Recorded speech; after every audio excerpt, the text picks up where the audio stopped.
I'd like to show you some of the applications and benefits of using art masking fluid.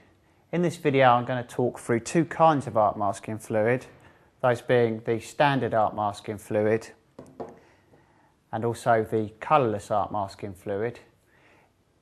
In a separate video I'll show you how to use the permanent masking medium. So back to the original two, art masking fluid is in fact a liquid form of a kind of masking tape, if you like. The standard art masking fluid, as you can see, is slightly yellow in colour. This is because it has a small amount of yellow pigment within it. Whereas the colourless art masking fluid, as the name suggests, is in fact completely colourless because that yellow pigment has not been added. The best way to show you these is to actually show it in use. So I'd like you to have a look at it down here. To show you how to use these, I'm just going to do a rough sketch on this piece of paper here. And what I'm going to use is both the colourless and the standard art masking fluid to mask out areas of the paper. Once this is dry, we'll rub it off and we'll be able to see the paper showing through the wash that I apply over the top. Both forms of the masking fluid can be applied with either the brush, a stick or the end of the brush. If you're using a brush like I'm going to, a good tip is to actually apply a little bit of soap to the hairs beforehand, and this will protect the brush from the art masking fluid, because once it's dry it can actually damage the end of a brush. So first of all, the standard art masking fluid. I've given this a shake, but basically take the lid off and then I can apply areas here where I want this to be masked out, like so.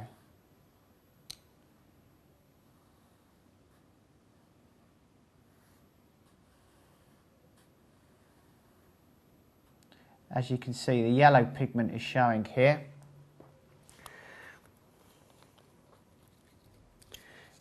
It's also really important to point out that the paper should not be wet. The paper should be completely dry. If the paper is wet, or if any moisture or any water is in contact with the art masking fluid, it will actually dilute it and enable it to sink into the page and make it incredibly difficult to remove. Always remember not to get any of the masking fluid around the threads of the bottle there, because if you do and then replace the lid, it can actually go solid and make it really difficult to remove. And then as a contrast, I shall just apply some of the colourless art masking fluid to different areas.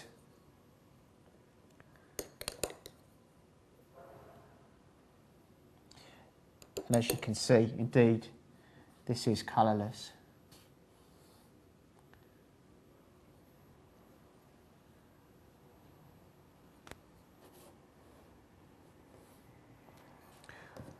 So I now need to replace the lids as soon as possible, because as soon as air comes into contact with it, it's starting to solidify.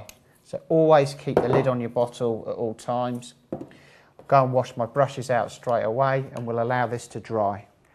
Okay, so my masking fluid is now completely dry and ready to be over-painted.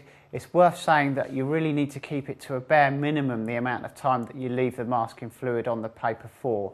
Prolonged periods can make it difficult to remove. I'm talking about days rather than hours here, so I'll just now apply a wash over the top of the dry masking fluid.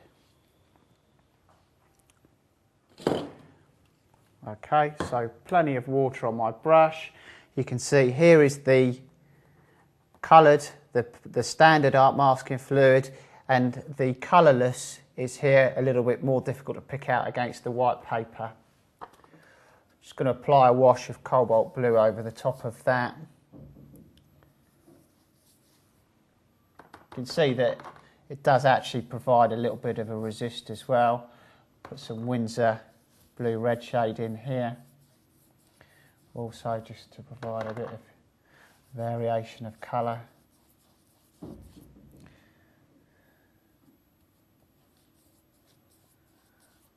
just wash that all the way down.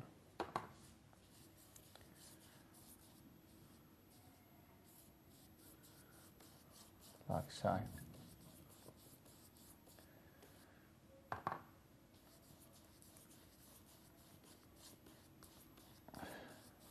Okay, and as with the masking fluid, I need to allow that wash of blue to go completely dry before I can attempt to remove the masking fluid that is underneath it.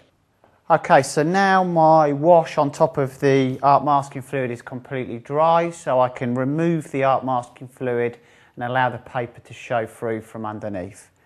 To do this, I can either use a rubber or I can also use my finger. It's personal preference basically.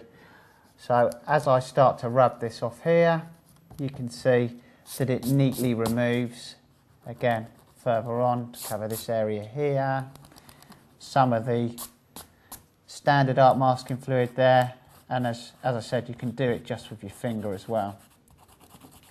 So just work your way across any area where you've applied it. Okay, so that shows the masking fluids used as just part of a simple sketch. They can obviously be used in a wide variety of painting styles and techniques. I really hope that you enjoy using them and getting the most out of its unique properties.